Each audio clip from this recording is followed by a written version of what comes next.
السلام علیکم ناظرین، آج ہم آپ کو بہت زبردست ٹاپک بتا رہے ہیں۔ بہت اہم ٹاپک ہے جس کو سمجھنا ہم سب پر فرض بنتا ہے۔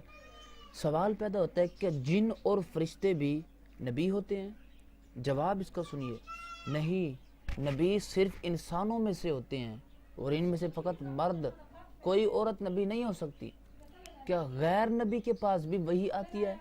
وہی غیر نبی کے پاس نہیں آتی۔ جو اس کا قائل ہو وہ کافر ہے۔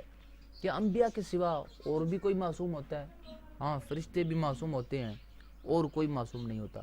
معصوم کسے کہتے ہیں؟ جو اللہ تعالیٰ کی حفاظت میں ہو اور اس وجہ سے اس کا گناہ کرنا ناممکن ہو۔ کیا امام اور ولی بھی معصوم ہوتے ہیں؟ انبیاء اور فرشتوں کے سوا معصوم کوئی بھی نہیں ہوتا، اور اولیاء کو اللہ تعالیٰ اپنے کرم سے گناہوں سے بچاتا ہے، مگر معصوم صرف انبیاء اور فرشتے ہی ہیں۔ علم اسماء کس کو کہتے ہیں؟ اللہ تعالیٰ نے جو حضرت آدم علیہ السلام کو ہر چیز کے اور اس کے ناموں کا علم عطا فرمایا تھا، اس کو علم اسماء کہتے ہیں۔ فرشتوں نے حضرت آدم علیہ السلام کو کیسا سجدہ کیا؟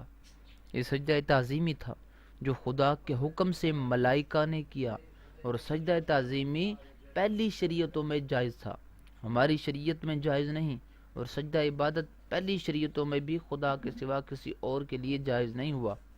اللہ تعالیٰ میں نیک عمل کرنے کی توفیق عطا فرمائے، 5 وقت کا نمازی بنائے، حضور پاک صلی اللہ علیہ وسلم کا پکا اور سچا عاشق بنائے۔ اگر آپ کو یہ کلپ اچھا لگا ہے تو ہمارا چینل لودھران کی اسلامی دنیا سبسکرائب کرنا نہ بھولیں۔ اپنا خیال رکھیں۔ اللہ حافظ۔